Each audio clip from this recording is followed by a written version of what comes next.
Welcome to our channel. Today we how to connect FuboTV to your TV, step-by-step guide, using Link6 code, step-by-step clearly. To connect FuboTV to your TV using a Link6 code, begin by turning on your television. Ensure your TV is connected to the internet. Next, locate the FuboTV app on your TV. If you don't have the app installed, go to your TV's app store and search for FuboTV. Download and install the FuboTV app. Once installed, open the FuboTV app.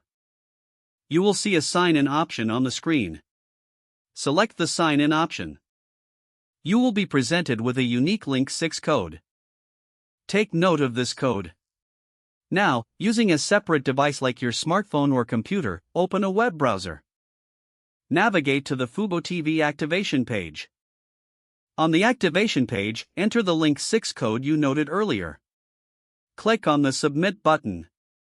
Wait for the confirmation message indicating the code was accepted.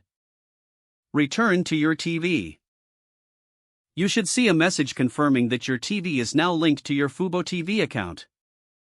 At this point, you can start streaming your favorite shows and sports on FuboTV.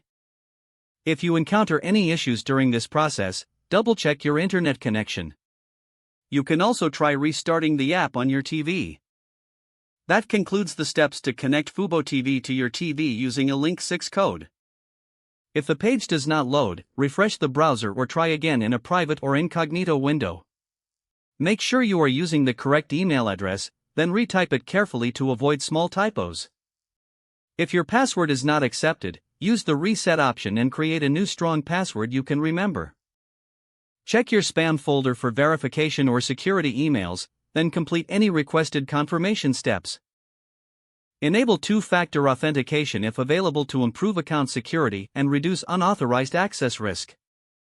After signing in, review your profile details so your contact information and settings are accurate and current. If you see an error message, note it down and try again after restarting your device and internet connection. Don't forget to like this video and subscribe to our channel for more step-by-step tech guides.